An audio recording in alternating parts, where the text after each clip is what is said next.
ವಚನ ಸತ್ಯ ವಚನ ಭೂಮಿಗೆ ಬಂದ ವಚನ ವಚನ ಸತ್ಯ ವಚನ ಭೂಮಿಗೆ ಬಂದ ವಚನ ಆದಿಯಲ್ಲಿ ಇದ್ದ ವಚನ ನಮ್ಮ ನೋಡ ಬಂದ ವಚನ ವಚನ ಸತ್ಯ ವಚನ ಭೂಮಿಗೆ ಬಂದ ವಚನ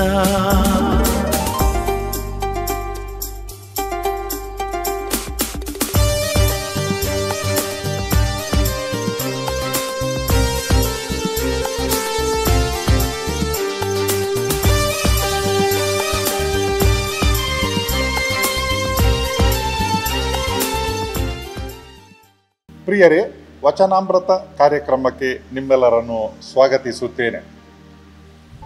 ಈ ದಿವಸದ ಧ್ಯಾನವನ್ನು ದೇವರ ವಾಕ್ಯವನ್ನು ಆಲಿಸುತ್ತಾ ನಾವು ಆರಂಭ ಮಾಡೋಣ. ಜ್ಞಾನೋಕ್ತಿಗಳು ಪುಸ್ತಕದಿಂದ ವಾಚನ, ಅಧ್ಯಾಯ 13 ವಾಕ್ಯ 20 ಮತ್ತು 20 ಮತ್ತು ಅಧ್ಯಾಯ 14 ವಾಕ್ಯ 7. ಸುಜ್ಞಾನಿಗಳ ಸಹವಾಸದಿಂದ ಜನರು ಸುಜ್ಞಾನಿಗಳು ಆಗುವರು, ಅಜ್ಞಾನಿಗಳ ಒಡನಾಟದಿಂದ ಸಂಕಟ ಪಡುವರು. ಮೂರ್ಖನಿಂದ ದೂರವಿರು, ಜ್ಞಾನವಚನ ಅವನಲ್ಲಿ ಕಾಣಸಿಗದು. ದೇವರ ವಾಕ್ಯವಿದು, ದೇವರಿಗೆ ಕೃತಜ್ಞತೆ ಸಲ್ಲಲಿ. ಪ್ರಿಯರೇ, 2 ಪಂಕ್ತಿಗಳನ್ನು ನಾವು ಕೇಳಿದೆವು. ಚುಟುಕಾಗಿವೆ ಮತ್ತು ತುಂಬ ಅರ್ಥಯುಕ್ತವಾಗಿವೆ. ಸುಜ್ಞಾನಿಗಳ ಸಹವಾಸದಿಂದ ಜನರು ಸುಜ್ಞಾನಿಗಳು ಆಗುವರು, ಅಜ್ಞಾನಿಗಳ ಒಡನಾಟದಿಂದ ಸಂಕಟ ಪಡುವರು. ಅದಕ್ಕೆ ಪೂರಕವಾಗಿ 14ನೇ ಅಧ್ಯಾಯದಲ್ಲಿ 7ನೇ ಪಂಕ್ತಿಯಲ್ಲಿ ಕೇಳಿದಂಥ ಮಾತುಗಳು, ಮೂರ್ಖನಿಂದ ದೂರವಿರು, ಜ್ಞಾನವಚನ ಅವನಲ್ಲಿ ಕಾಣಸಿಗದು.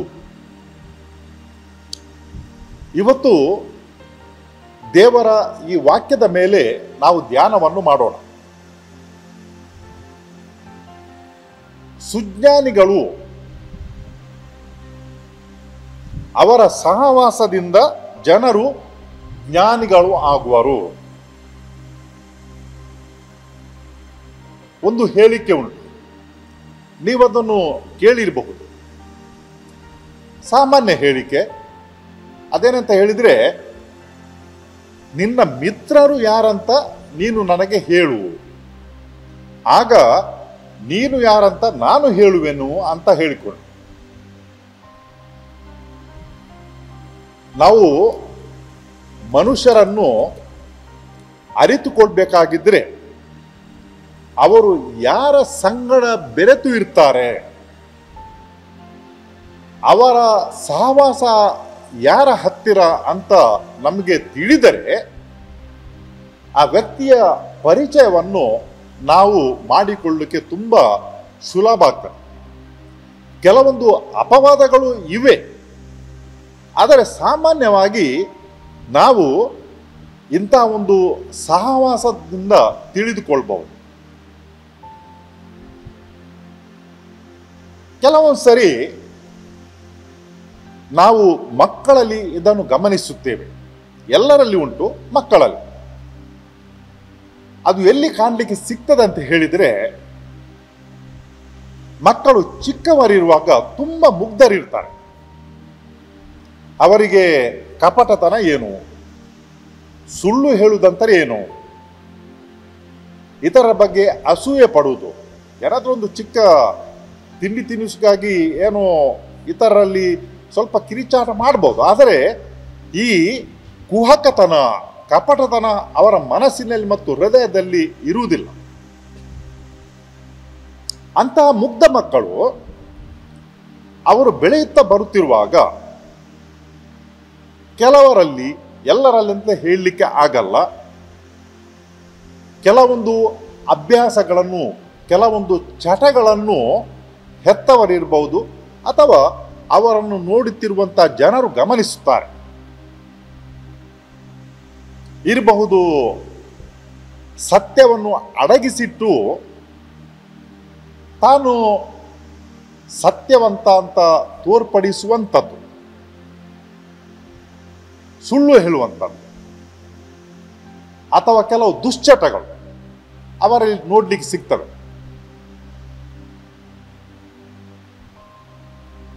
ನಾವೇನು ಹೇಳ್ತೇವೆ ಆಗ? ಇಷ್ಟು ಒಳ್ಳೆಯ ಹುಡುಗ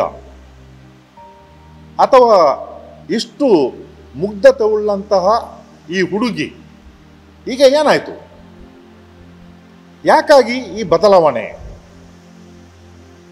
ಇದು ಎಲ್ಲಿಂದ ಬಂತು ಅಂತ ಹೇಳಿಕೊಡಿ. ಎಲ್ಲಿಂದ ಬಂತು ಇದು? ಎಲ್ಲಿಂದ ಅಂತ ಹೇಳಿದ್ರೆ ಖಂಡಿತವಾಗಿಯೂ ಹೆತ್ತವರಿಂದ ಇದು ಬಂದದ್ದಲ್ಲ. ಯಾಕಂತ ಹೇಳಿದ್ರೆ ಯಾವ ಹೆತ್ತವರು ಕೂಡ ತಮ್ಮ ಮಕ್ಕಳಿಗೆ ಕೆಟ್ಟದ್ದನ್ನು ಹೇಳಿಕೊಡುವುದಿಲ್ಲ. ಅವರು ತಾಳಿಕೊಳ್ಬಹುದು. ಅವರಿಗೆ ಬೈಯುವುದರ ಬದಲಿಗೆ ನಯ ಮಾತಿನಿಂದ ಹೇಳಿ ಏನೋ ನಾಳೆ ನಾಡ್ದು ಸರಿಯಾಗಬಹುದು ಅಂತ ತಾಳಿಕೊಳ್ಬಹುದು. ಆದರೆ ಯಾವ ತಂದೆ ತಾಯಿ ಕೂಡ ತನ್ನ ಮಕ್ಕಳಿಗೆ ಕೆಟ್ಟದನ್ನು ಹೇಳಿಕೊಡುವುದು ನೋಡುವುದಿಲ್ಲ ನಾವು. ಹಾಗಾದರೆ ಇದು ಎಲ್ಲಿಂದ ಬಂತು? ಶಿಕ್ಷಕರಂತೂ ಅದನ್ನು ಮಾಡುವುದಿಲ್ಲ. ಮೊದಲು ಪ್ರಥಮವಾಗಿ ತಂದೆ ತಾಯಿ, ನಂತರ ಶಿಕ್ಷಕರು, ಅವರು ಅದನ್ನು ಮಾಡಿಕೊಡುವುದಿಲ್ಲ. ಮತ್ತೆ ಇದು ಎಲ್ಲಿಂದ ಬರ್ತದೆ? ಅದಕ್ಕೆ ಉತ್ತರ ಸಿಗಬೇಕಿದ್ರೆ ಈ ಮಕ್ಕಳು, ಮುಗ್ಧ ಮಕ್ಕಳು ಮನೆಯಲ್ಲಿರುವಾಗ ಅವರು ಹೊರಗಡೆ ಹೋದ್ಮೇಲೆ ಯಾರ ಜೊತೆ ಅವರು ಬೆರೆಯುತ್ತಾರೆ, ಅವರ ಸಹವಾಸ ಯಾರ ಹತ್ತಿರ, ಅವರ ಮಿತ್ರರು ಯಾರು ಅಂತ ತಿಳ್ಕೊಳ್ಳಿಕ್ಕೆ ಪ್ರಯತ್ನ ಪಟ್ಟರೆ ನಮಗೆ ಉತ್ತರ ಅಲ್ಲಿ ದೊರಕುತ್ತದೆ. ಈ ಸಹವಾಸದ ದೋಷ ಕೆಲವೊಂದು ಬಾರಿ ಸುಲಭವಾಗಿ ಈ ಒಂದು ಬಲೆಗೆ ಸಿಕ್ಕಿ ಹಾಕಿಕೊಳ್ಬಹುದು. ಕೆಲವೊಂದು ಬಾರಿ ಏನಾಗ್ತದೆ ಅಂತ ಹೇಳಿದ್ರೆ ದಾಕ್ಷಿಣ್ಯ ಎಂಬುದು ಇರ್ತದೆ. ಈ ಗೆಳೆತನ ಮಿತ್ರತ್ವ ಇದ್ದಾಗ ಏನು ಆಚೆ ಈಚೆ ನೋಡ್ತೀನಿ ನೀನು, ಏನು ನಾವೆಲ್ಲ ತೆಗೆದುಕೊಳ್ಳುವುದಿಲ್ವಾ, ನೀನೊಬ್ಬನು ಯಾಕೆ ಹೀಗೆ ಗಾಂಧಿಯಾಗಿ ಮಾಡ್ತಿ ಅಥವಾ ಏನು ಸಂತನಾಗಿ ಮಾಡ್ತಿ ಅಂತ ಹೇಳಿ ಅವರೇನು ಮಾಡ್ತಾರೆ ಅಂತ ಹೇಳಿದ್ರೆ ಹೀಯಾಳಿಸ್ತಾರೆ. ಅದು ಒಂದು ರೀತಿಯ ಬಲೆ ಬೀಸುವಂಥ ಪ್ರಯತ್ನ ಅಂತ ಹೇಳಿದರೆ ನೀನು ಕೂಡ ನಮ್ಮ ಜೊತೆ ಒಂದಾಗು ಅಂತ ಹೇಳಿ ಆ ಕೂಟದಲ್ಲಿ ತಾನು ಇಲ್ಲದಿದ್ದರೆ ತನ್ನನ್ನು ಹೊರಗೆ ಹಾಕ್ತಾರೆ ಅಥವಾ ತಾನು ಹೊರಗೆ ಬೀಳ್ತೇನೆ ಎಂಬುದು ಒಂದು ರೀತಿಯ ಭಯ ಇರ್ತದೆ. ಅದಕ್ಕಾಗಿ ಈ ಮಕ್ಕಳು ಕೂಡ ಅದರಲ್ಲಿ ಸೇರಿಕೊಳ್ತಾರೆ. ಕೆಲವರು ತಮ್ಮ ಈ ದುರ್ಬಲತೆಯಿಂದ, ಮತ್ತೆ ಕೆಲವರು ಈ ಒಂದು ಬೇಡ ಅಂತ ಹೇಳಲಿಕ್ಕೆ ಬೇಡ, ಅವರಲ್ಲಿ ನಿಷ್ಠುರ ಆಗುವುದು ಬೇಡ, ಅವರಿಂದ ನಾನು ದೂರ ಆಗುವುದು ಬೇಡ, ಅವರಿಂದ ನಾನು ಹೊರ ಹಾಕಲ್ಪಡಬಾರದು ಎಂಬ ಒಂದು ಭಯದಿಂದ ಈ ಸಹವಾಸ ಕೂಟದಲ್ಲಿ ಸೇರಿಕೊಳ್ತಾರೆ. ಜಾಸ್ತಿಯಾಗಿ ನಾವು ನೋಡಲಿಕ್ಕೆ ಹೋದರೆ ಈ ಕೆಟ್ಟತನ, ಕೆಟ್ಟ ಚಟಗಳು ಎಲ್ಲಿಂದ ಬರ್ತವೆ?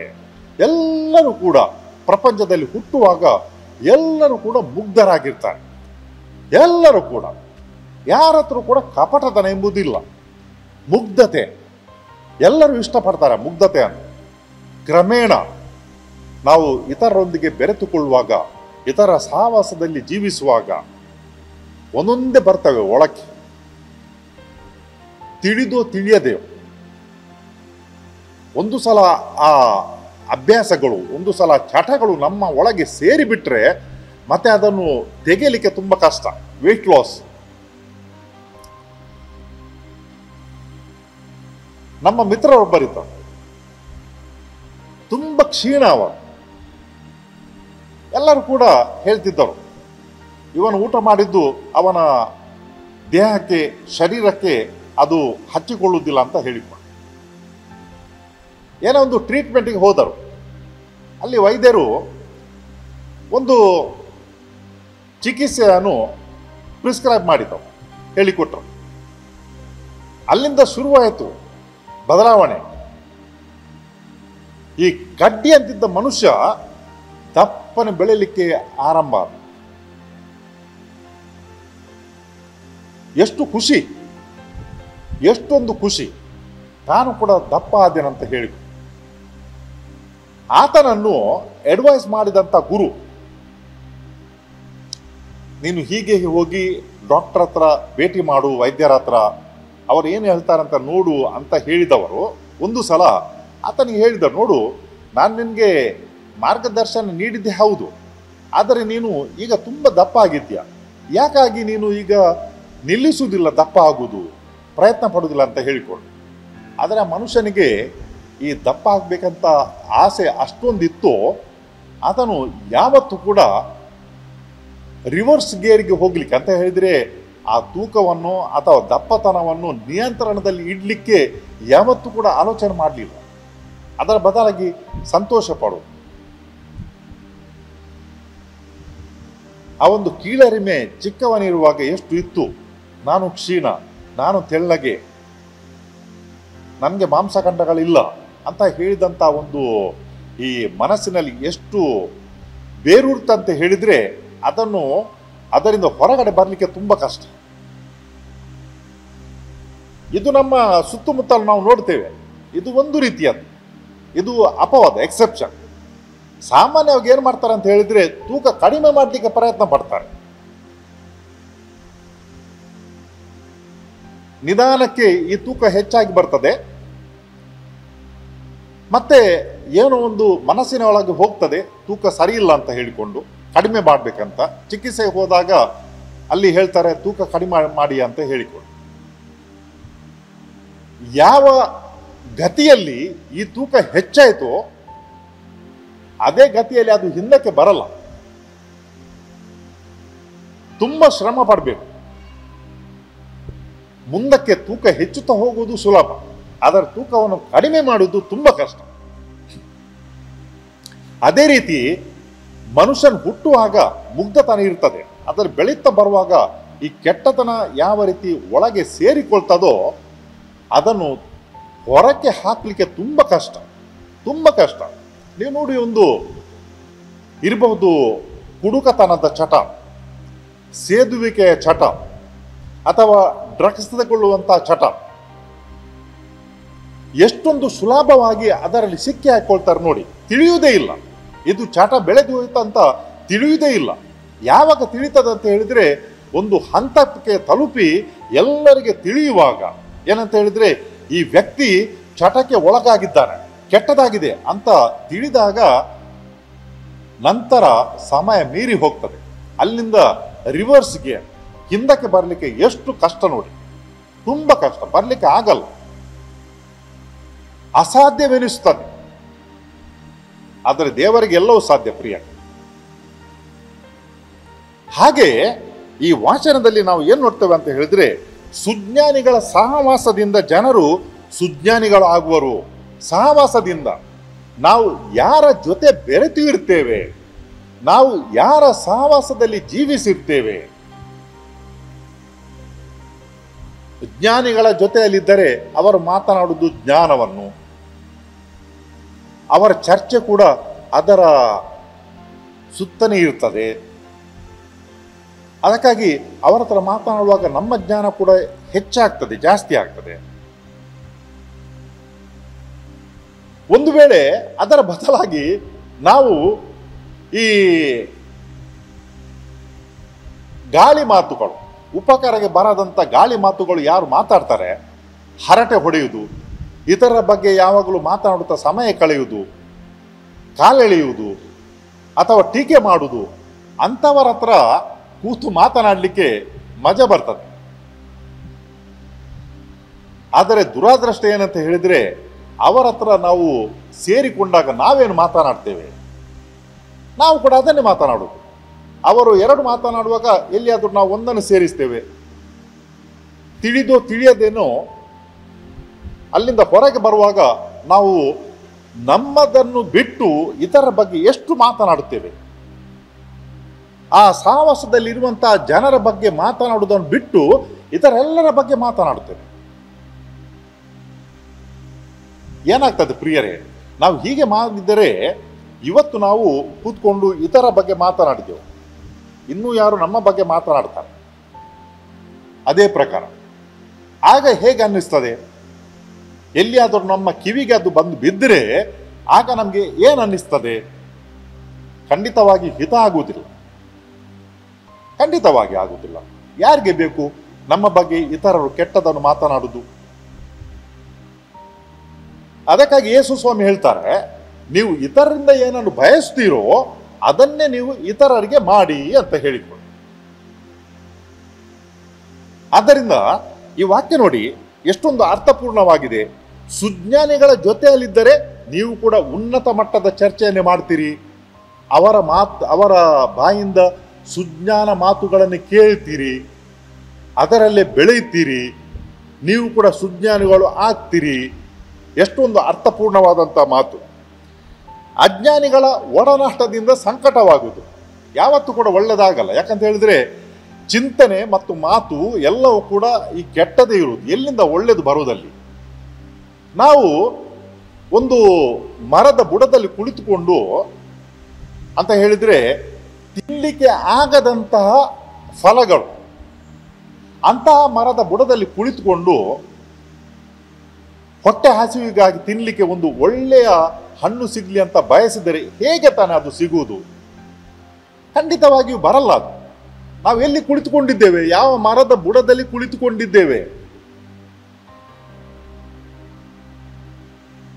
ರುಚಿಯಾದ ಫಲ ಕೊಡುವಂತ ಮರದ ಬುಡದಲ್ಲಿ ಕುಳಿತರೆ ತಾನೇ ನಮಗೆ ಒಳ್ಳೆಯ ಫಲ ಸಿಗುವುದು. ತಿನ್ಲಿಕ್ಕೆ ಆಗದಂತ ವಿಷಪೂರಿತ ಮರದ ಬುಡದಲ್ಲಿ ಕುಳಿತುಕೊಂಡ್ರೆ ಅಲ್ಲಿ ಸಿಗುವುದು ವಿಷಪೂರಿತ ಫಲವೇ, ಹಣ್ಣೇ, ಬೇರೆ ಸಿಗಲ್ಲ ಅಲ್ಲಿ. ಅದಕ್ಕಾಗಿ ನಾವು ಯಾರ ಜೊತೆ ಕುಳಿತುಕೊಂಡಿದ್ದೇವೆ, ಯಾರ ಜೊತೆ ನಾವು ಜೀವಿಸ್ತೇವೆ, ಅದರ ಮೇಲೆ ಹೊಂದಿಕೊಂಡು ನಮ್ಮ ಗೆಳೆತನ, ನಮ್ಮ ಸಹವಾಸ ಇರ್ತದೆ. ಅದಕ್ಕಾಗಿ ಈ ಪುಸ್ತಕವನ್ನು ಬರೆದಂತ, ಜ್ಞಾನೋಕ್ತಿ ಪುಸ್ತಕಗಳನ್ನು ಬರೆದಂತ ವ್ಯಕ್ತಿ ಏನು ಹೇಳ್ತಾರೆ ಅಂತ ಹೇಳಿದ್ರೆ, ಮೂರ್ಖತನದಿಂದ ದೂರವಿರು. ಒಳ್ಳೆ ಔಷಧಿ. ನಮ್ಮ ಜೀವನದಲ್ಲಿ ನಮ್ಮ ಚಿಂತನೆಗಳು, ನಮ್ಮ ಮಾತುಗಳು, ನಮ್ಮ ಕ್ರಿಯೆ ಒಳ್ಳೆದಾಗಬೇಕಿದ್ರೆ ಏನು ಮಾಡ್ಬೇಕಂತ ಹೇಳಿದ್ರೆ ನಾವು ಜ್ಞಾನಿಗಳ ಜೊತೆಯಲ್ಲಿ ಬಾಳಬೇಕು. ಇಂಥ ಈ ಕೆಡುಕರ ಸಹವಾಸದಿಂದ ಹೊರಕ್ಕೆ ಬರಬೇಕು. ಅವರ ಜೊತೆ ಸೇರಿಕೊಳ್ಳುವುದಕ್ಕಿಂತ ಮುಂಚೆ ತಿಳ್ಕೊಳ್ಬೇಕು. ನಾವು ಜ್ಞಾನ ವಚನ ಅವರಲ್ಲಿ ಕಾಣ ಸಿಗದು. ಎಲ್ಲಿಂದ ಬರ್ತದೆ? ಇಲ್ಲಿ ತುಂಬಿರುವುದೇ ಕೆಟ್ಟದಾದ್ರೆ, ಹೃದಯದಲ್ಲಿ ಇರುವುದೇ ಕೆಟ್ಟದಾದ್ರೆ ಎಲ್ಲಿಂದ ಆ ಒಳ್ಳೆತನ ಬರುವುದು? ಬರಲ್ಲ. ಈ ಜ್ಞಾನಪೂರ್ಣ ಜ್ಞಾನೋಕ್ತಿಗಳನ್ನು ಬರೆಯಲು ಪ್ರೇರೇಪಣೆ ಮಾಡಿದಂಥ ಕರ್ತ ದೇವರಲ್ಲಿ ಈಗ ನಾವು ಪ್ರಾರ್ಥಿಸುವ. ಕರ್ತರಾದ ದೇವರೇ, ಸ್ತುತಿ ಸ್ತೋತ್ರಗಳನ್ನು ನಿಮಗೆ ಸಲ್ಲಿಸುತ್ತೇವೆ, ಆರಾಧಿಸುತ್ತೇವೆ. ಇಂಥ ಒಳ್ಳೆಯ ಮಾತುಗಳನ್ನು ನೀವು ನಮಗೆ ಕೊಟ್ಟಿದ್ದೀರಿ. ಇವತ್ತು ಈ ಮಾತುಗಳನ್ನು ಕೇಳುವಾಗ ನಾವು ಸುಜ್ಞಾನಿಗಳ ಜೊತೆ ಬಾಳಲು ನಮಗೆ ಬೇಕಾದಂತಹ ಅರಿವನ್ನು ನೀಡಿರಿ. ಎಲ್ಲಿಯಾದರೂ ನಮ್ಮ ಜೀವನದಲ್ಲಿ ಕೆಡುಕರ ಜೊತೆ ಅಥವಾ ಕೆಟ್ಟ ಮನಸ್ಸಿನವರ ಜೊತೆ ನಾವೆಲ್ಲಿಯಾದರೂ ಸಿಕ್ಕಿ ಹಾಕಿಕೊಂಡಿದ್ದರೆ ಅದರಿಂದ ಹೊರಕ್ಕೆ ಬರಲು ನಮಗೆ ದಾರಿ ತೋರಿಸಿ. ಕರ್ತರಾದ ದೇವರೇ, ಈ ಕಾರ್ಯಕ್ರಮದಲ್ಲಿ ಯಾರೆಲ್ಲರೂ ಪಾಲ್ಗೊಳ್ಳುತ್ತಾರೋ ಅವರೆಲ್ಲರ ಮೇಲೆ ನಿಮ್ಮ ಆಶೀರ್ವಾದಗಳನ್ನು ಸುರಿಸಿರಿ. ಆರೋಗ್ಯದ ಆಶೀರ್ವಾದಗಳನ್ನು, ನೆಮ್ಮದಿಯ ಆಶೀರ್ವಾದಗಳನ್ನು ಸುರಿಸಿರಿ. ಈ ಪ್ರಾರ್ಥನೆಯನ್ನು ನಿಮಗೆ ಸಲ್ಲಿಸುತ್ತೇವೆ ನಿಮ್ಮ ಪುತ್ರ ಯೇಸು ಕ್ರಿಸ್ತರ ಮುಖಾಂತರ. ಆಮೆನ್.